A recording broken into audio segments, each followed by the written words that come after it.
దొంగగా కనిపించడం ఆనందంగా ఉంది అంటున్న తమన్నా. నా 15 ఏళ్ల వయసులోనే నటిగా నా కెరీర్ మొదలైంది. ప్రేక్షకులకు వీలైనంత చేరువ కావడానికి కథల ఎంపికలో ఎప్పటికప్పుడు నేను జాగ్రత్తలు తీసుకుంటాను. ఇప్పటి వరకు ఎన్నో భిన్నమైన పాత్రలు చేశాను, కానీ ఇప్పటి వరకు దొంగ పాత్రలో మాత్రం నటించలేదు. ఈ పాత్ర చేయాలనే నా ఆకాంక్ష సికిందర్ కా ముకద్దర్ చిత్రంలో నెరవేరినందుకు హ్యాపీగా ఉంది.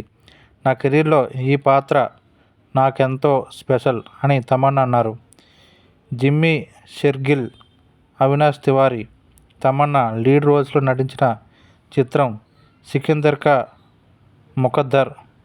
నీరజ్ పాండే దర్శకత్వంలో రూపొందించిన ఈ సినిమా నవంబర్ 29 నుంచి నెట్ఫ్లిక్స్లో స్ట్రీమింగ్ అవుతున్నది. ఈ సినిమా ప్రమోషన్స్లో భాగంగా తమన్నా మాట్లాడుతూ, నేను చేసే పాత్ర చిన్నదా పెద్దదా అనేది నాకు ముఖ్యం కాదు, ఆ కథను ఎంత ప్రభావితం చేస్తున్నది అన్నదే ముఖ్యం.